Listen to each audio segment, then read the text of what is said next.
కీర్తనల గ్రంథము 92వ కీర్తన. యెహోవాను స్తుతించుట మంచిది. మహోన్నతుడా, నీ నామమును కీర్తించుట మంచిది. ఉదయమున నీ కృపను, ప్రతి రాత్రి నీ విశ్వాసతను 10 తంతుల స్వరమండలముతోనూ గంభీర ధ్వనిగల సితారాతోనూ ప్రచురించుట మంచిది. ఎందుకనగా యెహోవా, నీ కార్యము చేత నీవు నన్ను సంతోషపరచుచున్నావు. నీ చేతి పనులను బట్టి నేను ఉత్సహించుచున్నాను.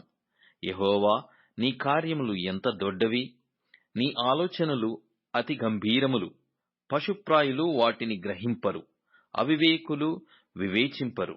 నిత్యనాశనము నొందుటకే గదా భక్తిహీనులు గడ్డివలె చిగుర్చుదురు. చెడు పనులు చేయువారందరూ పుష్పించుదురు. యెహోవా, నీవే నిత్యము మహోన్నతుడవుగా నుందువు. నీ శత్రువులు, యెహోవా, నీ శత్రువులు నశించెదరు. చెడు పనులు చేయువారందరూ చెదిరిపోవుదురు. గురిపోతు కొమ్ము వలె నీవు నా కొమ్ము పైకెత్తెతివి. క్రొత్త తైలముతో నేను అంటబడితిని. నా కొరకు పొంచిన వారి గతి నా కన్నులు ఆశతీర చూచెను.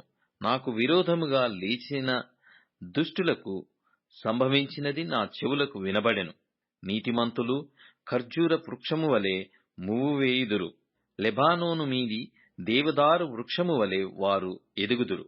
యెహోవా మందిరములో నాటబడిన వారై, వారు మన దేవుని ఆవరణములలో వర్ధిల్లుదురు.